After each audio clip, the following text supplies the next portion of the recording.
Bienvenue à l'enregistrement du culte préparé pour ce dimanche des Rameaux, le jour où Jésus est entré à Jérusalem pour aller vers la croix pour notre salut.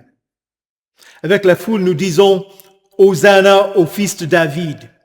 Béni soit celui qui vient au nom du Seigneur. Éternel, ne cache pas ton visage à ton serviteur. Je suis dans la détresse. Réponds-moi vite. J'attends de la pitié, mais il n'y en a pas. Des consolateurs, mais je n'en trouve aucun. Moi, je suis malheureux et souffrant. Ô Dieu, que ton secours me mette en sécurité. Je célébrerai le nom de Dieu par un chant. Je proclamerai ta grandeur par des louanges. Les humbles te voient et se réjouissent. Vous qui cherchez Dieu, que votre cœur vive. Au nom du Père et du Fils et du Saint-Esprit. Amen.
Prions.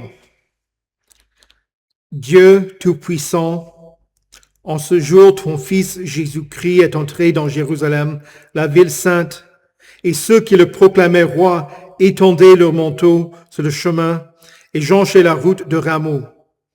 Accorde-nous de l'acclamer toujours comme notre roi et de le suivre sur le chemin qui mène à la vie éternelle, qui vit et règne avec toi et le Saint-Esprit, un seul Dieu, maintenant et pour les siècles des siècles. Amen. Écoutez avec respect et recueillement les lectures pour ce dimanche des Rameaux. Tout d'abord l'Ancien Testament dans le livre du prophète Ésaïe au chapitre 50, les versets 4 à 9. Le Seigneur, l'Éternel, m'a donné le langage des disciples pour que je sache soutenir par la parole celui qui est abattu. Il réveille, oui, matin après matin, il réveille mon oreille pour que j'écoute comme le font les disciples. Le Seigneur, l'Éternel, m'a ouvert l'oreille, et moi, je ne me suis pas rébellé, je n'ai pas reculé. J'ai présenté mon dos à ceux qui me frappaient et mes joues à ceux qui m'arrachaient la barbe. Je n'ai pas caché mon visage aux insultes et aux crachats. Cependant, le Seigneur, l'Éternel, est venu à mon aide. Voilà pourquoi je ne me suis pas laissé atteindre par les insultes, voilà pourquoi j'ai rendu mon visage dur comme une pierre, et je sais que je ne serai pas couvert de honte. Celui qui me déclare juste est proche. Qui veut m'accuser? Comparaissons ensemble. Qui s'oppose à mon droit? Qu'il s'avance vers moi. C'est le Seigneur l'Éternel qui viendra à mon aide. Qui me condamnera? Ils tomberont tous en lambeaux comme un habit dévoré par la teigne. Ici prend fin la lecture de l'Ancien Testament. Écoutez également l'épître dans la lettre de Paul aux Philippiens, au chapitre 2, les versets 5 à 11. Que votre attitude soit identique à celle de Jésus-Christ. Lui qui est de condition divine, il n'a pas regardé son égalité avec Dieu comme un butin à préserver, mais il s'est dépouillé lui-même en prenant une condition de serviteur, en devenant semblable aux êtres humains.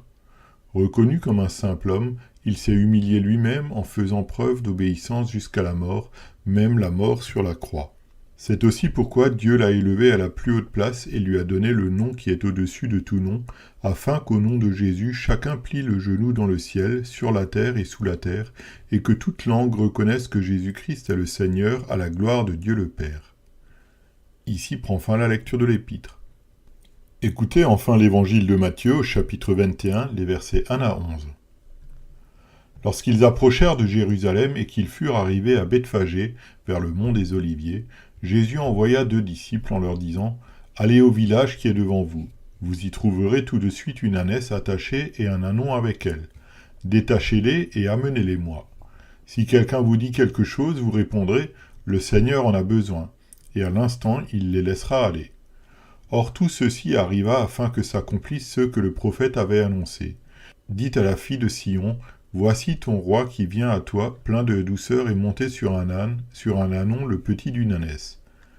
Les disciples allèrent faire ce que Jésus leur avait ordonné.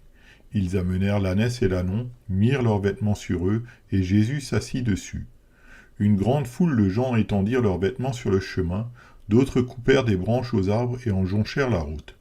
Ceux qui précédaient et ceux qui suivaient Jésus criaient « Hosanna au fils de David, béni soit celui qui vient au nom du Seigneur, Hosanna dans les lieux très hauts. » Lorsqu'il entra dans Jérusalem, toute la ville fut troublée.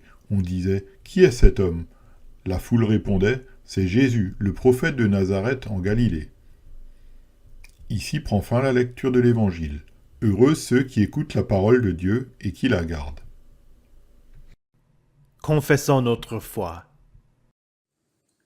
Je crois en Dieu, le Père Tout-Puissant, Créateur du ciel et de la terre. Je crois en Jésus-Christ, son Fils unique, notre Seigneur, qui a été conçu du Saint-Esprit et qui est né de la Vierge Marie. Il a souffert sous Ponce Pilate, il a été crucifié, il est mort, il a été enseveli, il est descendu aux enfers. Le 3e jour, il est ressuscité des morts, il est monté au ciel, il siège à la droite de Dieu, le Père Tout-Puissant, et il viendra de là pour juger les vivants et les morts. Je crois au Saint-Esprit, la Sainte Église universelle, la communion des saints, la rémission des péchés, la résurrection de la chair et la vie éternelle. Amen.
Prions le Seigneur.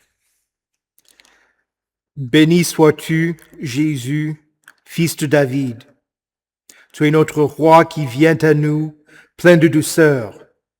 De la même manière que les gens de Jérusalem demandèrent qui tu étais et que la foule leur répondit, rends-nous attentifs à ta parole, afin que nous puissions, nous aussi, annoncer que tu es le Dieu de notre salut. Amen.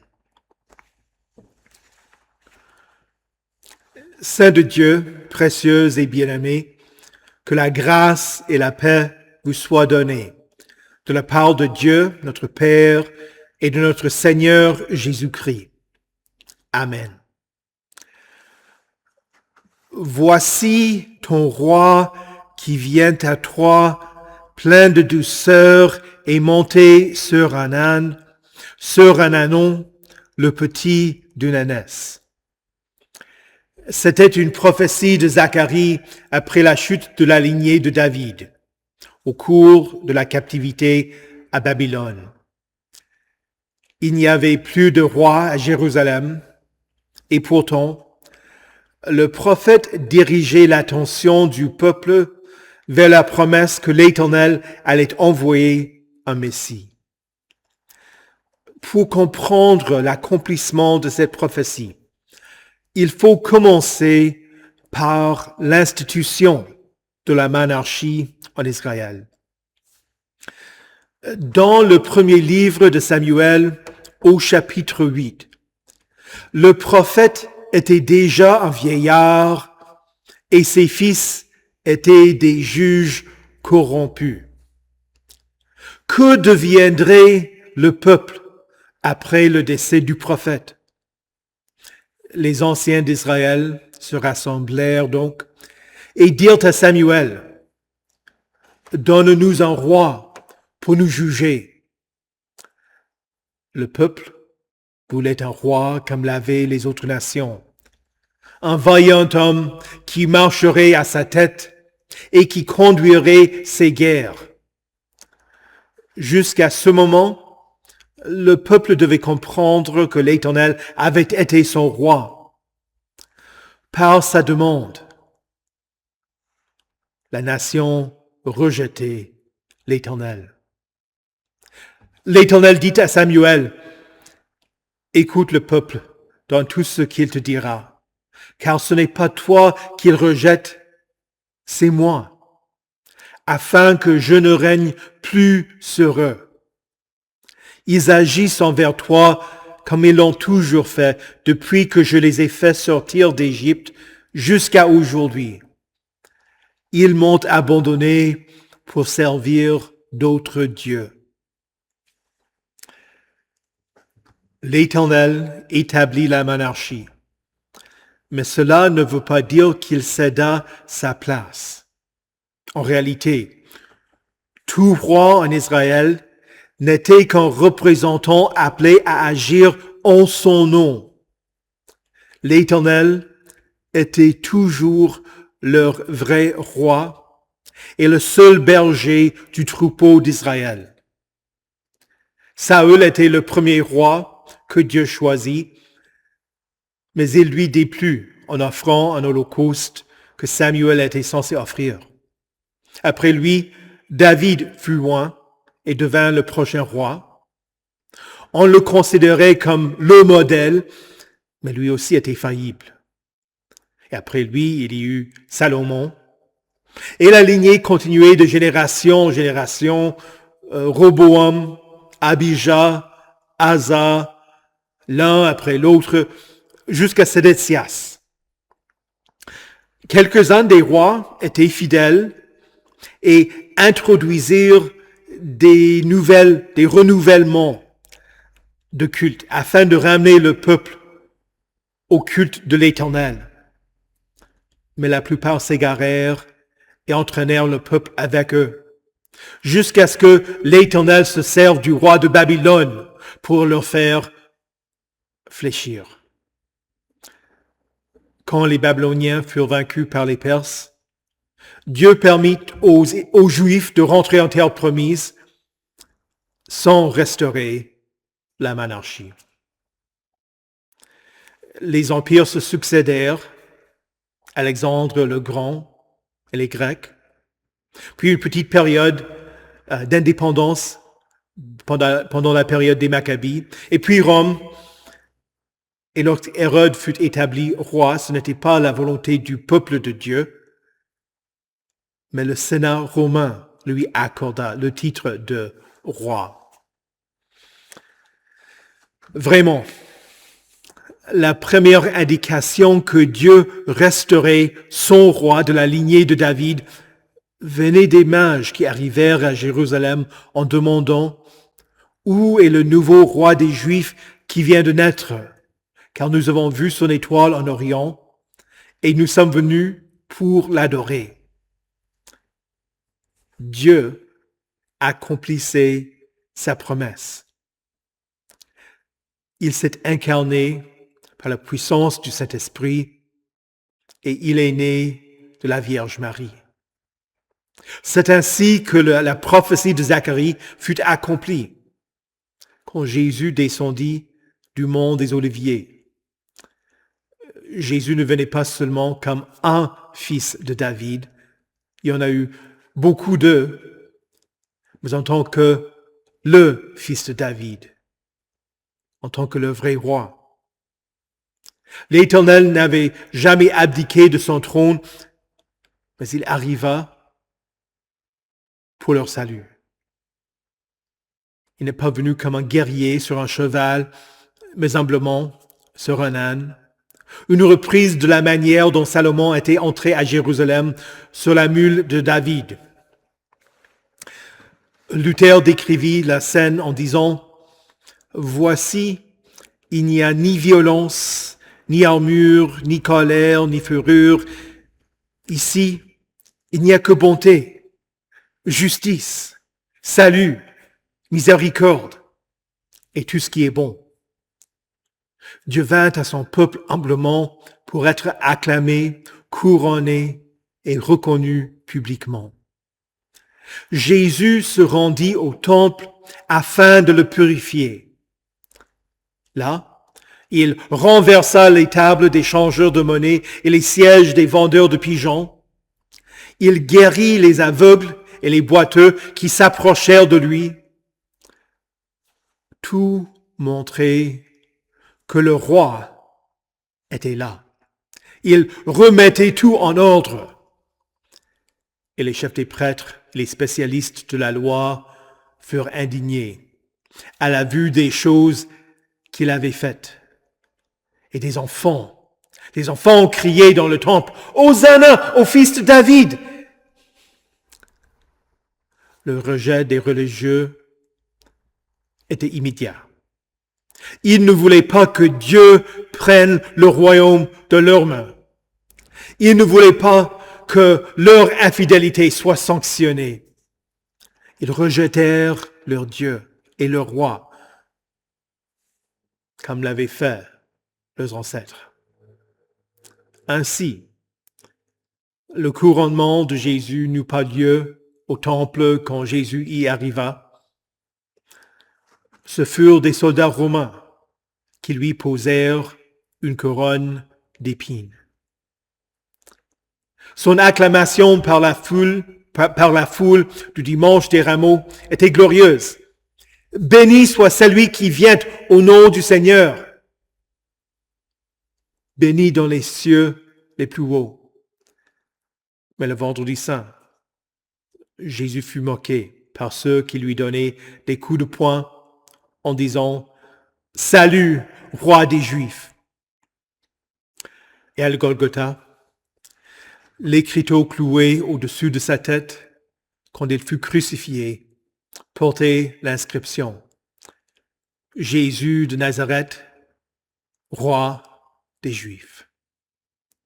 C'est ainsi, par la crucifixion, que fut accomplie la prière de la foule qui accueillit Jésus en jonchant les rues de Rameaux et en posant leurs vêtements par terre.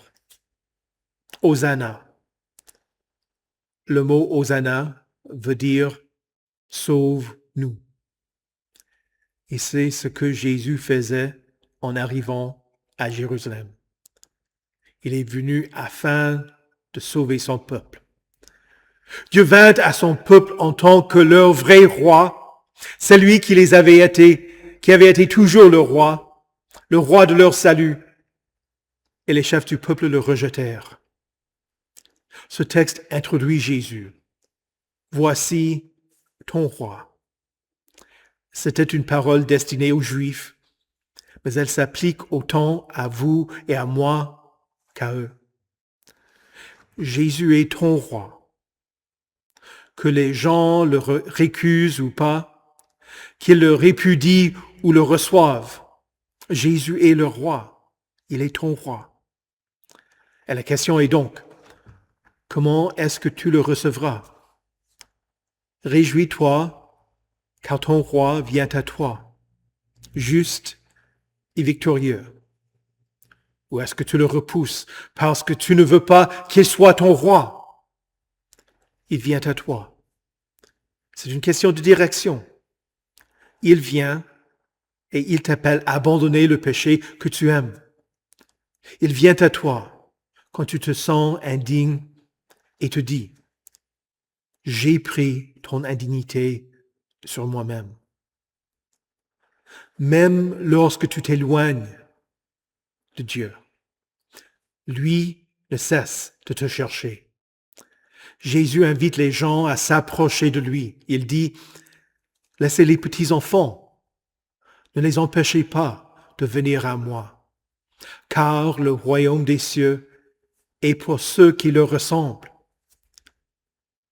Lors d'une fête à Jérusalem, Jésus déclara, « Si quelqu'un a soif, qu'il vienne à moi et qu'il boive. » Il s'adresse à nous tous. « Venez à moi, vous tous qui êtes fatigués et courbés sous un fardeau, et je vous donnerai du repos. » Et finalement, il promet, « Tous ceux que le Père me donne viendront à moi, et je ne mettrai pas dehors celui qui vient à moi. » Jésus vous invite, il fait appel à vous. Mais le point de départ n'est jamais nous-mêmes, mais lui qui vient à nous. Voilà l'Évangile. Ce n'est pas ce que nous faisons pour avoir accès à Dieu, mais c'est ce qu'il fait pour venir vers nous. Jésus n'est pas seulement le roi des Juifs. Il ne fait pas de favoritisme pour un peuple plus qu'un autre, mais il est venu pour le salut du monde entier. Jésus est un roi plein de compassion. Il compatit à tous tes besoins. Il sait ce que nous sommes, faibles, pleins de doutes, lents à agir, honteux, pécheurs.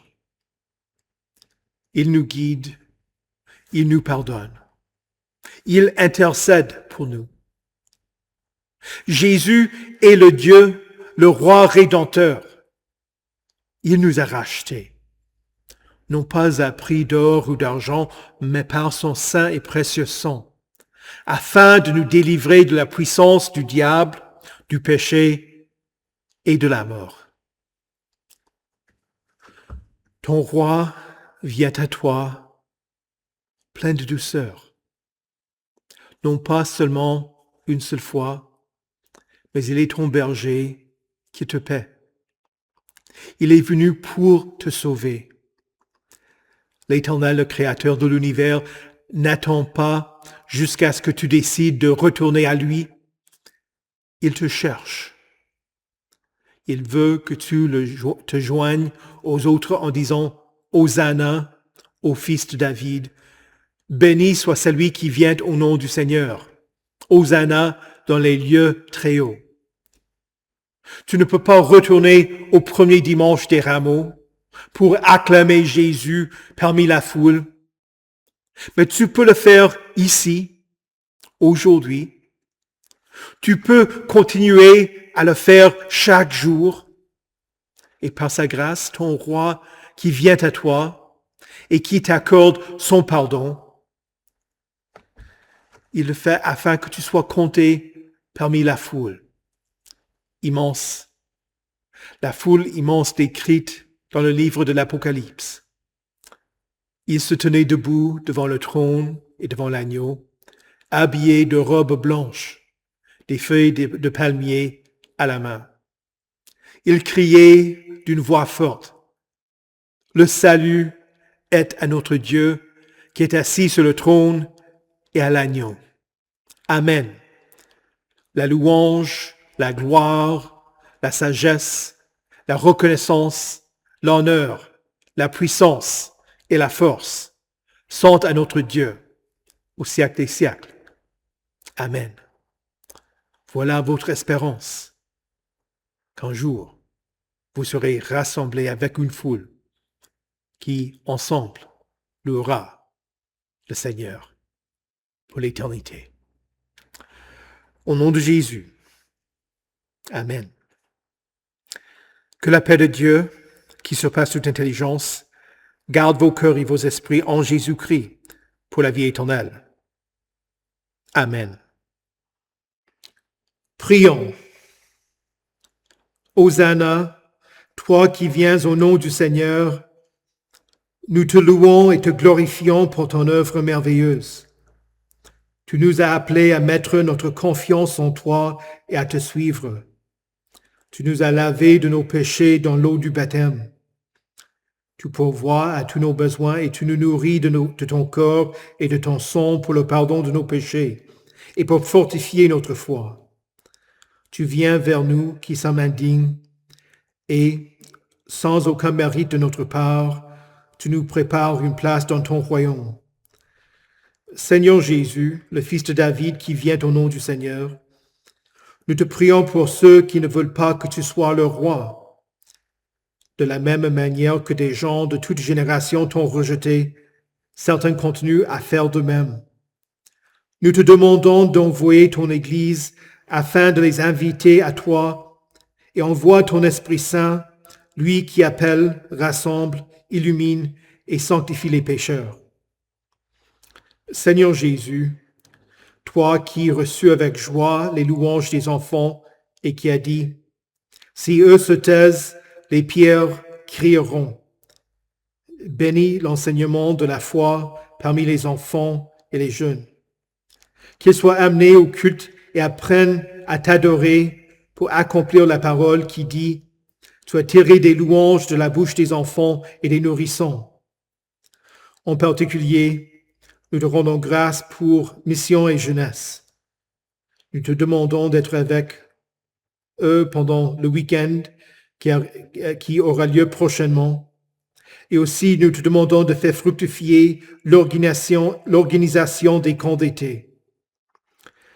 Dieu de notre salut, de la même manière que tu guéris les aveugles et les boiteux quand tu arrivas au temple, nous te prions pour les malades, les blessés, les mourants, les faibles, et tous ceux que nous connaissons qui ont besoin de ton aide, et que nous nommons maintenant dans notre cœur.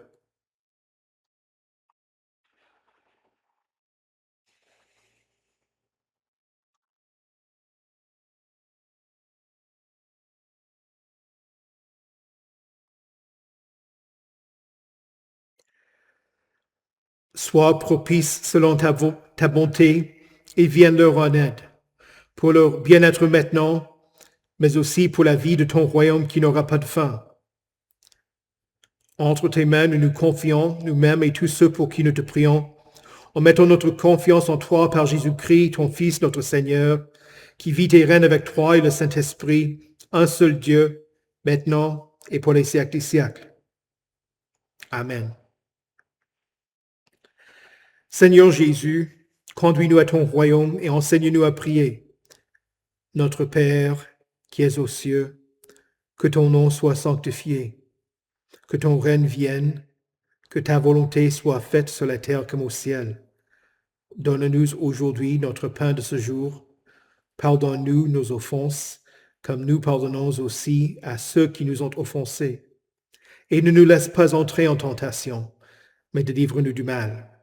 Car c'est à toi qu'appartiennent le règne, la puissance et la gloire, au siècle des siècles. Amen.